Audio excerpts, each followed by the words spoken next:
Hi medias, இன்றைக்கி நம்ம வீட்டில் மீன் குழம்பும் மீன் வறுவலும் தான். அது எப்படி செய்கிறதுன்னு பார்க்கலாம் வாங்க. இதுக்கு வந்து பார்த்திங்கன்னா ஒரு லெமன் சைஸில் புளி ஏற்கனவே நான் ஊற வச்சுட்டேன். ஏன்னா கார்த்தி மீன் வாங்கிட்டு வரேன் அப்படின்னு சொல்கிறப்பயே நான் புளி ஊற வச்சா ரொம்ப லேட் ஆயிரும் அப்படின்ட்டு நான் முன்னாடியே ஊற வச்சு தனியாக எடுத்து வச்சுட்டேன். கல்யாணத்துக்கு அப்புறம் தான் நான் மீன் குழம்பு வைக்க கற்றுக்கிட்டேன். அப்போ நான் எங்கேருந்து கற்றுக்கிட்டு இருந்திருப்பேன்னு உங்களுக்கு நல்லாவே தெரியும்னு நினைக்கிறேன்.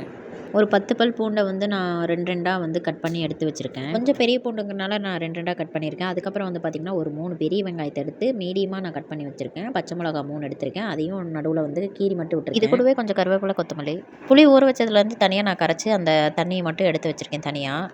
குழம்பு வைக்கிறத விட இந்த வீடியோ எடுக்கிறது தாங்க ரொம்ப கஷ்டமாக இருக்குது. நான் ஒரு பக்கம் வீடியோ எடுத்தால் அது ஒரு பக்கம் போகுதுங்க.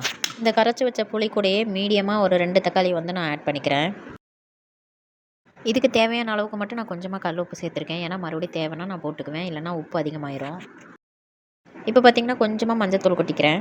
பார்க்குறதுக்கு ரசம் ரெடி பண்ணுற மாதிரி இருக்கும், ஆனால் இது ரசம் கிடையாது, மீன் குழம்பு. இது எல்லாத்தையுமே ஒன்றா மிக்ஸ் பண்ணிவிட்டு அந்த தக்காளியெல்லாம் நல்லா நம்மளால் முடிஞ்ச அளவுக்கு வந்து இந்த மாதிரி நல்லா கசக்கி எடுத்துக்கலாம். ஞாயிற்றுக்கிழமை ஹோட்டலில் வாங்கிட்டு வராமல் வீட்டில் சமைக்க சொல்லுவீங்களா அப்படிங்கிற கோவத்தெல்லாம் இந்த தக்காளி மேலே காட்டிடுங்க. இது கூடவே கொஞ்சமாக மீன் குழம்பு மசாலா வந்து ஆட் பண்ணிக்கிறேன். வேறு எந்த மசாலாவும் நான் போட மாட்டேன். மீன் குழம்பு மசாலா மட்டுமே சேர்த்துக்குவேன். நானும் காலையிலேயே இந்த வீடியோவை எடுத்துகிட்டு எடிட் பண்ணலான்னு பார்க்குறேன். இப்போ வரைக்கும் முடிய மாட்டேங்குது. எனக்கு வந்து சோதனையாக என்னமோ தெரியல.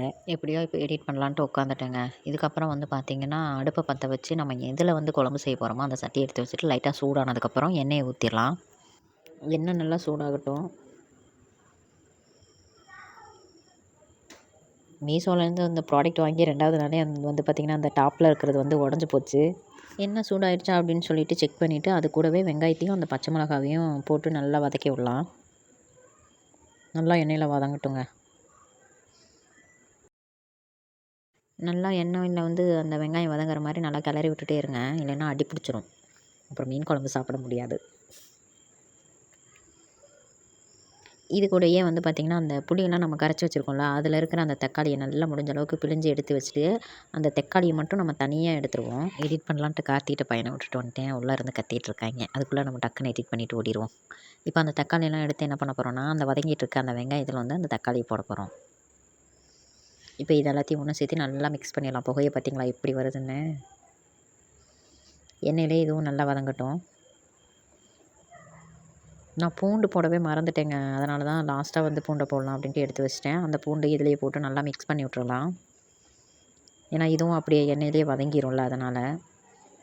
இது கூடவே அப்படியே கருவேப்பிலையும் ஆட் பண்ணி அப்படியே கிளறி விட்டுக்கிட்டே இருப்போம். ஓரளவு நல்லா வதங்கியிருக்குது.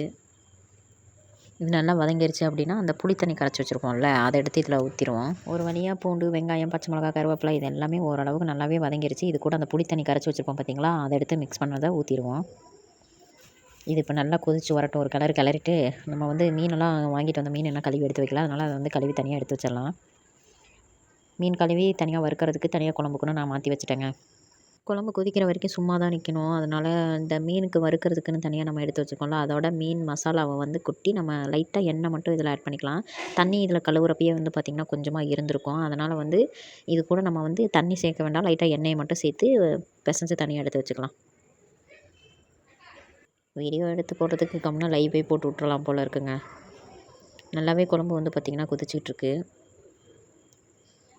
இது கூடவே கொத்தமல்லி கொஞ்சமாக நம்ம போட்டுக்கலாம். கேமராமேன் இல்லாமல் ஒரு கையிலேயே நம்ம வந்து வீடியோ எடுக்கிறது ரொம்ப கஷ்டமாக இருக்குது. மீனும் அப்படியே போட்டுருவோம். ஏன்னா ஓரளவுக்கு வந்து பார்த்திங்கன்னா நல்லாவே கொதிச்சு வந்துருச்சு. அதனால் மீனையும் ஆட் பண்ணிடலாம். ஒரு 10 நிமிஷம் வந்து நல்லா கொதிச்சு வரட்டும். இடையில என் பசங்க சத்தம் கேட்கும். அதெல்லாம் நீங்கள் காதில் வாங்கிக்காதீங்க. நான் பேசுகிறத மட்டும் காதில் வாங்கிக்கோங்க. ஒரு வழியாக மீனும் வெந்துருச்சுங்க. 10 நிமிஷத்துக்கு அப்புறம் ஓப்பன் பண்ணி பார்த்திங்கன்னா லைட்டாக தண்ணியாக தான் இருக்கும். இந்த ஸ்டேஜில் நீங்கள் ஆஃப் பண்ணுறதுனால ஆஃப் பண்ணிக்கலாம். இல்லை இன்னும் கொஞ்சம் கெட்டியாக வேணும் அப்படின்னு நினச்சாலும் நீங்கள் கொஞ்சமாக வந்து ஒரு 10 நிமிஷம் மறுபடியும் மூடி போட்டுட்டு அதுக்கப்புறம் ஓப்பன் பண்ணிக்கலாம். நான் இன்னொரு 10 நிமிஷம் வேக தாங்க போட போகிறேன். சரி நம்ம ஒரு கையிலேயே வச்சு சமாளிக்க முடியல அப்படின்னு சொல்லிட்டு நான் யூடியூப்காக வாங்கினேன். அந்த ஸ்டாண்டு வந்து உடஞ்சி போச்சு. இருந்தாலும் பரவாயில்ல சமாளிப்போம் அப்படின்ட்டு நான் அதையும் எடுத்துகிட்டு வந்துட்டேன். ஏன்னா ரொம்ப நேரம் ஒரே கையிலேயே வச்சுக்கிட்டே இருக்க முடியலங்க. 2 கை தேவைப்படுது சமைக்க. குழம்பு வேலை முடிஞ்சு அதை எடுத்து தனியாக வச்சுட்டேன். அதுக்கடுத்து வந்து மீன் வறுக்கணும். சாப்பாடு ஏற்கனவே நான் செஞ்சுட்டேன். இப்போ குழம்பு முடிஞ்சு அடுத்து நம்ம மீனை வந்து வறுத்துட்டோம் அப்படின்னா சாப்பிட வேண்டியதாங்க. தோசைட்டியில் தான் இன்றைக்கி வந்து பார்த்திங்கன்னா நான் மீனை வந்து வறுக்க போகிறேன். வீடியோவை ஸ்கிப் பண்ணாமல் பாருங்கள். எண்ணெய் நமக்கு எவ்வளோ தேவையோ அந்த அளவுக்கு நம்ம ஊற்றிக்கலாங்க. எனக்கு ஏகப்பட்ட எண்ணெய் தேவைப்படும், இருந்தாலும் நான் தோசைக்கல்லுங்கிறனால கொஞ்சமாக ஊற்றிக்கிறேன். இது கூடவே கருவேப்பிலையை போட்டோம்னா நல்லா பொரிஞ்சு வருங்க. அந்த கருவேப்பிலையை சாப்பிட எனக்கு ரொம்ப பிடிக்கும். அதனால தான் எண்ணெயிலேயே அப்படியே கருவேப்பிலையை போட்டு நான் பொரிச்சுட்டு அதுக்கப்புறம் மீன் வைப்பேன். வீடியோவில் பார்க்க ஒரு மாதிரி மஞ்சளாக தான் இருக்கும். ஏன்னா அந்த வெளிச்சம் தெரியுதுங்களா, அதனால் வந்து ஒரு மாதிரி கிளார் அடிக்கிற மாதிரி தான் இருந்துச்சு. இருந்தாலும் ஸ்டாண்ட் அங்கே தாங்க வைக்க முடிஞ்சுச்சு. இந்த வீடியோவை ஃபுல்லாக ஸ்கிப் பண்ணாமல் பார்த்துட்டு இன்றைக்கி நான் என்ன மாதிரிலாம் செஞ்சேனோ அதே மாதிரி நீங்களும் சமைச்சு பார்த்துட்டு எனக்கு கமெண்ட்டில் சொல்லுங்கள் எப்படி இருக்குன்னு. நான் செஃப்பெல்லாம் கிடையாது, இருந்தாலும் எனக்கு தெரிஞ்ச மாதிரி நான் வந்து செஞ்சுருக்கேன். அதனால் நீங்களும் வந்து சமைச்சு பார்த்துட்டு எனக்கு கமெண்ட் பண்ணுங்கள். நல்லா இருந்தாலும் கமெண்ட் பண்ணுங்கள், நல்லா இல்லைனாலும் கமெண்ட் பண்ணுங்கள். அப்பப்போ வந்து எண்ணெயை லைட்டாக அந்த மீன் மேலே வந்து ஊற்றி விட்டுக்கோங்க. நான் வேறு அந்த ஸ்டாண்டையே பார்த்துட்டு இருந்தேங்க, எங்கேயும் கீழே விழுந்துருமோன்னு. ஏன்னா அது ஏற்கனவே உடஞ்சி போச்சு, அதனால் வந்து அதையே பார்த்துக்கிட்டே இருக்கிற மாதிரி இருக்கும்.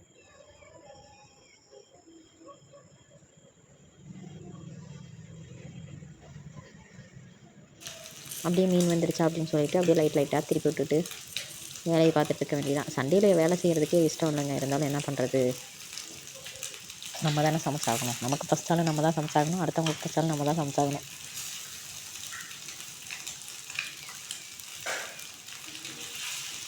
மீன் பொரிக்கிறப்பயே சாப்பிட்லான்னு ஆசையாக தான் இருக்குது, இருந்தாலும் கார்த்தி வர வரைக்கும் வெயிட் பண்ணணும்.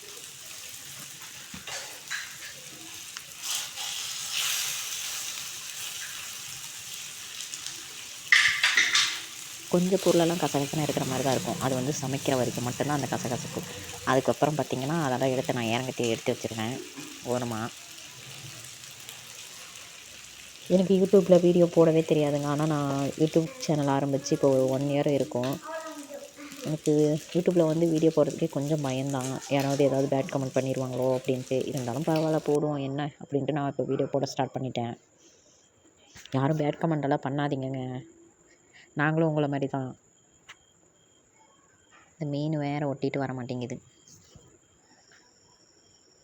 லைட்டாக தான் வெந்திருக்கு, ஆனால் நான் எடுத்துட்டேன். ஏன்னா மறுபடியும் சாப்பிடும்போது ஒரு டைம் சூடு பண்ணுவேன். அதனால் வந்து சும்மா கொஞ்சமாக ஒரு மீடியமாக சாப்பிட்ற அளவுக்கு இருக்கும், அந்த மாதிரி ஸ்டேஜ்லேயே வந்து நான் வறுத்த மீனை எடுத்துட்டேன்.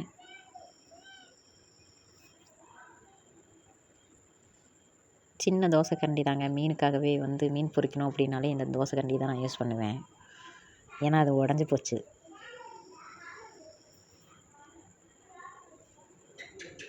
அடுத்த ரவுண்டு மீன் போட போகிறேங்க.